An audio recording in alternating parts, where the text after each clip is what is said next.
بسم الله والحمد لله والثناء لله والصلاة والسلام على رسول الله وعلى آله وصحبه ومن والاه ولا ليل والسلام يا ملك استاد شوكتان خير إيه برواقا إذير رجينيا وحال يري إنما الأمم الأخلاق ما بقيت فإنهم ذهبت أخلاقهم ذهبوا ومضوا حيكون سيهن أخلاق يمبادي إيو قيم هدي قيم كاس يمبادي داس ولا ليل الغتنتو ويتقيسا ومداس مجرس ويبربريسا maanta waxaan daawanaynay ciyaartii Puntland iyo Galmudug dhex martay ciyaar fiican oo dad badan daawadeen laakiin waxa ciyaarta iga qasay waxay ahayd video social media dhex wareegayay oo gabadh gidaarkii garoonka dadku dhalinyaradu ku ciyaaraysa ee dadka khalqigu joogay intii daawanaysay intii ciyaaraysaba intay qabsatay niikinaysa acuudu billah waxaas walaalayaal waa xishood darro waxaa la yidhi xishoodka inama almar'u mastaxyaa bikhayrin ninkii gabiyey qofku inta uu ku sugan yahay intuu xishoonayo khayr buu inama alxayaa'u min aliimaan xishoodku dhowrsoonaantu iyo akhlaaqda wanaagsan waa diinta ka mid tahay walaaliya waa iimaamka haddaad aragtay qofba qofku maaragtay ka dhiiran yahay oo macaasida iyo fuxshiga uga dhiiran yahay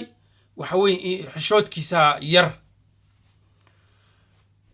waxaad ogtihiin guud ahaan social media waxa baryahan ka socda fusuqa iyo macaasida iyo gabdhaha isqaawinaya iyo wiilasha iyo gabdhaha isla tumanaya youtube-ka waxaan mid la yidhaahdo tiktok oo hadda aad moodid baa intii wixii allaale wixii diintu xaaraantinimaysaba in la yidhi tiktok waa ka xalaal gabdhaha qaawanaya isruxaya intay maryaha dhigtaan intaas soo saaraya kaamirada soo saaraya cawradoodiisu meesha soo saaraya waxay rabaan sameynaya heesaya balaayo dhan isqaawinaya walaalayaal qofka muslimkaa meel kasta iyo mar kasta uu joogo waxaa la rabaa inuu ku jiro xayndaamka diinta islaamka iyo dhaqankeeda allah subxaanahu watacaala walaalayaal meel kasta aad tallaabo dhigaysid wuu kuu jeedaa wuu kula socdaa wuu ku arkayaa malaa'igtiisuna waxbay kaa qoraysaa haddaadan adigu arkaynin fa innahu yaraaka haddii aad soconaysid malaa'ig baa ku saaran oo wax kaa qoraysa walaalayaal maa yalfidu min qawlin ilaa ladayhi raqiibun catiid waxaynu u baahannaha inaynu xishoonno asluubta iyo dhaqanka wanaagsan inaynu ilaalinno waxaad ogtihiin waddankeena beryahan walaalayaal fusuqa iyo fasahaadka ku soo batay draagiska iyo maxaa leedaha khamriga iyo macaasida iyo fasahaadka waxyaalahaas waxay ka mid tahay walaalayaal waxyaalaha dabadda laga keenay oo ka mid ah dagaalka waddanka ku socda oo lala dagaal oo xun oo dhaqan guurin ah oo dhaqan beddela baa ka jira waddankii walaalayaal goormaynu naqaanay gabadh inta la kufsado in la jarjaro xagee ka timi waxaas waa maandooriyaha iyo waxa waddankii la geeyey iyo khamriga goormaynu naqaanay walaalayaal gabadha 100,000 oo qof oo muslimiina isku ku niikisa Soomaaliya soo kuwii gabdhaha Soomaaliya xishood kala soo kuwii xataa aan salaanta xataa aan dadka ka radin jirin goormaynu heerka gaarnay walaalayaal goormay sidan wax noqdeen dadka wax garadka culimada iyo aqoonyahanka iyo dhalinyarada walaalayaal waxaan u baahanahay inuu dhaqankeena ilaashano asluubteena taasaynu ku dhisanahay walaalayaal oo ku jirnaa macaasida iyo fasahaadku waa waxa meesha ayna dhigay walaalayaal ضرب الله مثلا قرية كانت آمنة مطمئنة الله سبحانه وتعالى وحو تصالي إذن كدقي مقالو يتولو دقن أو وحو البحر وبرواغله يأتيها رزقها رغدا من كل مكان فكفرت بأنعم الله نمعوينك إلهي بيكو كفر ذي أو الشكر النقوة ذي waxay kala hortagtay macaasi iyo fasahaad faadaaqaha allahu libaasa aljuuci walkhawf labadaas amaaninta haysata cabsi iyo ilaahay muxuu ugu bedelay barwaaqadii iyo deganaashihii cabsi iyo waxaa loogu bedelay iyo gaajo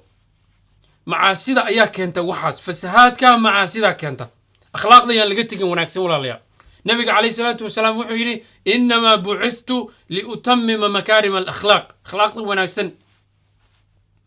aynu is-amra waxa wanaagsan aynu walaalayaal isugu yeerno waltakun waa waajib walaalayaal in al-amru bilmacruuf wannahyu can ilmunkar waa waajib qof kasta oo muslima saaran ولتكن منكم أمة يدعون إلى الخير ويأمرون بالمعروف وينهون عن المنكر. والله يا أمدا محل ويري الله سبحانه وتعالى وحاتين أمد وخير بدن محو إلهي ويري كنتم خير أمة أخرجت للناس واي أنها تأمرون بالمعروف وتنهون عن المنكر وتؤمنون بالله. ولا ليال قبل با وحا ليري هو يدد با وحا كتير هويو jirkayga intee baan muujiyaa intee baan sedadaa waxay ku tiri hooyo inta aad cadaabka ilaahay uga adkaysan kartid muuji inta kalena dado macnaheedu waxa weeye haddaad cadaabka ilaahay u adkaysan kartid isqaawi waxa rabti samee fa idaa lam tastaxyi fasnac maa shi'ta wax haddaadan xishoonayn oo ilaahay ka baqaynin oo aadan iimaan lahayn waxa rabti samee. dhalinyarow ha ku kadsoominina walaalayaal waxaan socda ololahan la wado kubadda ciyaar adoo dhaqankaaga iyo diintaada haysta shaqayso adoo diintaada haysta been ha sheegin xaaraan ha cunin balaayo ha kasbanin siyaasi noqo adoo dhaqankaaga iyo diintaada iyo qiyamkaaga haysta dadka xoolooda ha cunin agoonta waxooda ha cunin been ha sheegin musuqmaasuq iyo fasaad iska daa. qisa waxaa la yidhi walaale gabadh wiil baa wuxuu watay baaskiil watay islaam buu ku dhuftay weyn islaantii baa dhulka ku dhacday intii uu ku farxi lahaa intii uu caawin lahaa oo ka nixi lahaa wuu ku qoslay saasay u egtay waxay ku tiri eedo waxaa kaa dhacay waxbaa kaa dhacay waxbuu raaraadiyey cabaar buu warwareeg waxay tiri waxba ha raadinin wax badan waxa kaa ligay waxa kaa dhacay waa raganimadaadii. raganimadu waa qiyam iyo sharaf walaalayaal. muru'adu waa maxay? waa akhlaaqda wanaagsan marka waa in qofku akhlaaqda wanaagsan is ag taago. waxaa la yidhi qisa ayaa waxay ka dhacday xilliga cumar ayaa ninbaa aw hal buu watay beer buu la soo maray beertiiba hashii daaqday ninkii beerta lahaabaa hashii dhagax qaaday oo hashii ku dhuftay kadib hashii waa dhimatay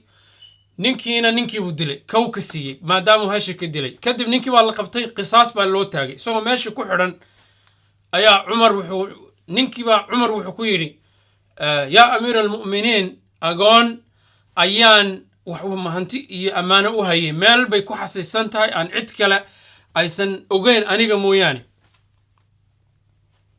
3 casho isii daasaan alaa u soo saaro agoonta ammaanadeedii oo u siiya aan u soo noqdo. waxaa la yidhi cumar wuxuu yidhi yaa kafaalo qaadaya ninkan saasaa la isu fiiriyey cidna waa hadli weyday abudar alkhafaarigaa soo booday oo yidhi aniga ayaa kafaalo qaadaya yaa amiira almu'miniin. ninkii waa tegey 3 casho markuu maqnaa oo xilligii la kafaalo qaaday iyo taymkii loo qabtay u dhammaaday ayaa meeshii waxaa la saari rabay oo la qisaasi rabay abudar alkhafaari isagaa kafaalo qaaday oo dembigaa qaatay. hadhowtaa waxaa yimi ninkii ordaya markaasaa meeshii waxaa la yidhi abubakar cumar amiir almu'miniin cumar bin khataab ayaa weydiiye oo yidhi war maxaad adoo jaanis helaya iyo fursad aad ku carartid maxaad u soo noqotay? wuxuu yidhi waxaan u soo noqday si aan loo dhihin dadka waxaa ka dhammaaday ballan oofintii akhlaaqdii ballanta in la oofiyo wa uufuu bilcahdi ina alcahda kaana mas'uula taas baan u soo noqday inaysan ummadda ka dhammaanin dhaqankaas oo aan la dhihin yacni qallat fi nnaasi maxaa leeyahay xataa qiila حتى لا يقال قلت في الناس الوفاء أما قل في الناس الوفاء. أبو ذر الغفاري وعمر ودي وحكويني أظن نكن هذا نقول نساء كفالة قاعدة وضمانات قاعدة وحكويني حتى لا يقال قلت في الناس المروءة. مروءة ذي أخلاق ذي شرفتي دقنك وناك سنة سأل لوردين بأمد كرنا ما تبان ساو سمي ninkii aabbihii la dilay oo qisaasta lahaa ayaa intuu ooyay isaguna wuxuu yidhi yaa amiira almu'miniin waan ka tanaasulay qisaastii iyo dadkan waan cafiyey. ninkan wuxuu ku yidhi maxaad u cafiday waay limaada? wuxuu yidhi si aan loo dhihinin dadka waxaa ka dhammaaday cafiskii. waxaasoo dhan waxay tusinayaan akhlaaqda wanaagsan walaalayaal. akhlaaqda wanaagsan way ballaaran tahay dhowrsoonaanta ka mida gabadhu inay markasta af iyo adin ay dhowrsoon tahay oo edebta iyo akhlaaqda ay ilaaliso waxaad ku weyday dhaqanka wanaagsan iyo akhlaaqda iyo diinta magac iyo sumcad iyo maal intaa ku weyday wax kale fusuq kuma helaysid walaalayaal ilaahay ha idin barakeeyo ha la isu taago culimada iyo waxgaradka iyo dowladda walaalayaal ha laga shaqeeyo dowladda waa meelaha laga soo galo oo hadda ugu badan oo fusuqa iyo fasaadku badan iyo balaayo iyo tumashadu ay ku badan tahay aynu iswaanino aynu xumaa iska reebno si Allah subhanahu wa ta'ala khayr inoo siiyo ilaahay idin barakeeyo